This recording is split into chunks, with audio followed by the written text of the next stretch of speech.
Okay, let's talk about the absolute heart of any software system. What is it? It's not the fancy classes or the big modules. Nope.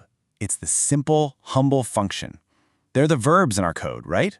They're the action heroes that make everything happen.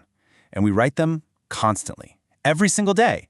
And that's exactly why we're zeroing in on them today. Just think about this quote from Robert C. Martin for a second. If your functions are the first line of organization and you get them wrong, well, the whole thing you build on top is going to be shaky. But if you get them right, now you're talking. That's the very first step toward becoming a real software craftsman. And that's the big question, isn't it? I mean, anybody can write a function that works, but making it clean, making it something someone else can read and actually understand, that's a whole different ballgame. That's the line between just slinging code and being a pro. So to figure this out, we're going straight to the source, the Bible on this stuff. CleanCode, a handbook of agile software craftsmanship.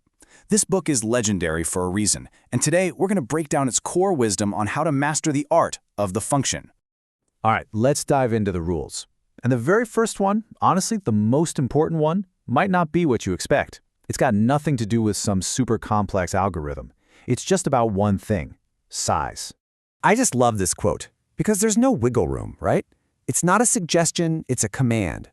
The book makes it super clear that after decades of this stuff, the one thing that's always true is that small functions are better functions. End of story. So how small is small? The book gives us a pretty firm number. Try your best to stay under 20 lines. But here's what's really mind-blowing. The ideal is even smaller. We're talking 2, 3, or maybe 4 lines long. Can you even imagine that? Every single function telling one tiny, perfect story. And look, this isn't just about making your code look neat. It has huge practical benefits. When a function is tiny, it's so much easier to give it a precise name. It's easier to write, for sure. But most importantly, it's 100 times easier for the next person. Or, let's be honest, for you in 6 months to understand in a split second. Here's a great little trick. If you find yourself indenting more than once or twice, your function is probably already doing too much. Okay, on to our next rule, which builds perfectly on that first one. Because, if a function is already small, it's way easier to make it follow this next core idea. This right here is the mantra you should live by. It's basically the single responsibility principle, but for functions. Your function isn't supposed to be a Swiss Army knife that does a bunch of sort of related things. No way. It should be a scalpel. It has one specific job, and it does that one job perfectly. But, okay, how can you tell if your function is really just doing one thing? The book gives us this awesome little test. Try to describe what the function does with a simple to-do sentence. Like, to render the page, we do this, then this, then this. If all those steps feel like they're at the same level of detail, you're probably good. But if you find yourself mixing really high-level ideas with nitty-gritty details, that's a huge red flag that it's doing too much. All right, so we've talked about the inside of the function. Now let's talk about its public face, its signature.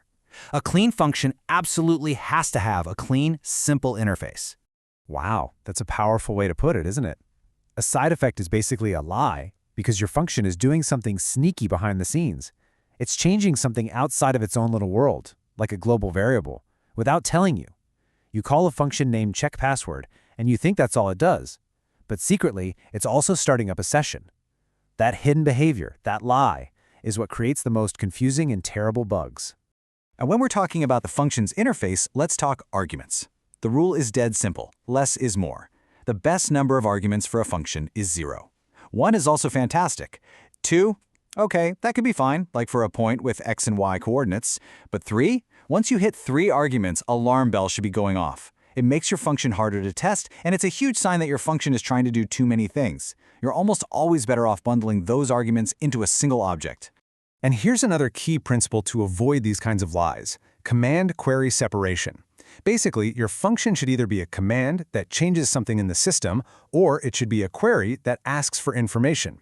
It shouldn't do both. When you mix them, you get really confusing code. Think about a line like, if set username Bob. What does that even mean? Is it checking if the old value is something, or is it confirming the new value is set? See? It's confusing.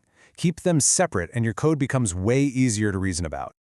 So, we've gone over some really important rules. But just knowing the rules isn't enough. Applying them is about a shift in your thinking. It's about adopting the mindset of a true craftsman. I think this is maybe the most comforting and important idea in the whole book. Nobody, and I mean nobody, writes a perfect, clean function on the first try. It just doesn't happen. The real work is in the refinement. You write something messy that works, you make sure your tests have it covered, and then you clean it up. You massage it, you break it apart, rename things, and polish it until it shines. Clean code isn't written, it's rewritten. And a massive part of that polishing process is being a detective, hunting for duplication. You've probably heard of the DRY principle.